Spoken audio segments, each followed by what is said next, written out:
Motu Nui, lieu mythique rendu célèbre grâce à un des derniers dessins animés signés Disney, Moana, ou Vaiana dans sa version européenne.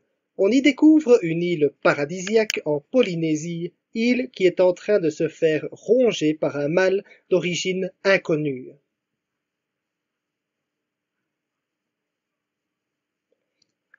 Pourtant, si Motu Nui existe bel et bien, il ne ressemble pas du tout à ce décor magnifique que nous offre Disney, et il n'a rien de mythique.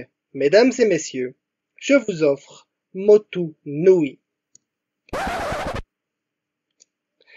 Je sais, ça va en décevoir quelques-uns. Ce bout de rocher d'une superficie de 4 hectares n'est que la pointe émergée d'une montagne volcanique sous-marine dont la base se situe à 2000 mètres sous le niveau de la mer. Combien?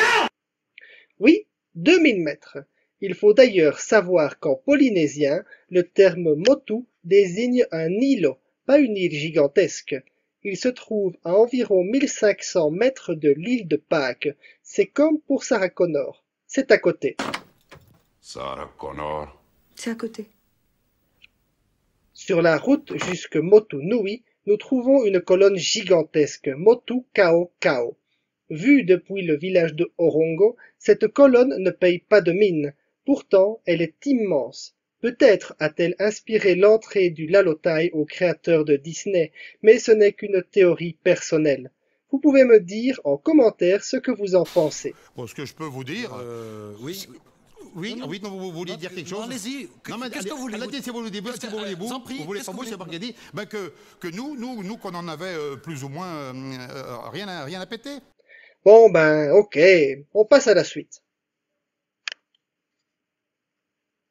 Motu Nui a été d'une grande importance pour les Pasquans. Ce fut un lieu sacré du culte du Tangata Manu, l'homme-oiseau, qui prit place sur l'île de Pâques à une époque située entre le culte des Moai et l'ère chrétienne, avant 1860. Selon l'explorateur Alfred Metro, le Tangata Manu était pour un an l'arbitre des conflits entre clans sur l'île de Pâques. Bien que nous sachions à présent qu'il n'y a jamais eu de guerre intestine sur l'île de Pâques, ce concours a bel et bien existé. Le film Rapa Nui de 1994 retrace cette tradition, mais la représente comme une compétition violente où l'on doit gagner contre les autres et dont le côté sacré est complètement ignoré. En fait, chaque nageur, après avoir descendu la falaise de 300 mètres et nagé sur la distance de 1500 mètres à l'aide d'une gerbe de totora, se postait devant un nid de sterne Manutara, et selon la mythologie Rapa Nui, c'est le dieu Makemake qui désignait le Tangata Manu de l'année au moyen du premier couple de sternes à pondre. Cet unique œuf recueilli, tout le monde rentrait indemne. Enfin, si l'un d'eux parvenait à revenir à l'île de Pâques avec l'œuf intact, et ce jusqu'en haut de la falaise. C'est mortel! Ouais, c'est mortel! Ce village cérémoniel fut construit pour le culte de Makemake et pour le concours du Tangata Manu. Il n'était pas constamment habité. On y trouve de petites maisons en pierre en grand nombre. De là, on peut apprécier une vue splendide sur Motu Nui et Motu Kao Kao. Jusqu'en 1868, le village avait un moai de 2,50 m, mais ce moai a été emporté et se trouve maintenant au Musée britannique d'histoire naturelle. En tant que terre émergée, l'îlot est considéré comme relativement proche de la zone du point Nemo, présenté comme le pôle maritime d'inaccessibilité, c'est-à-dire le point de l'océan le plus éloigné de toute terre émergée.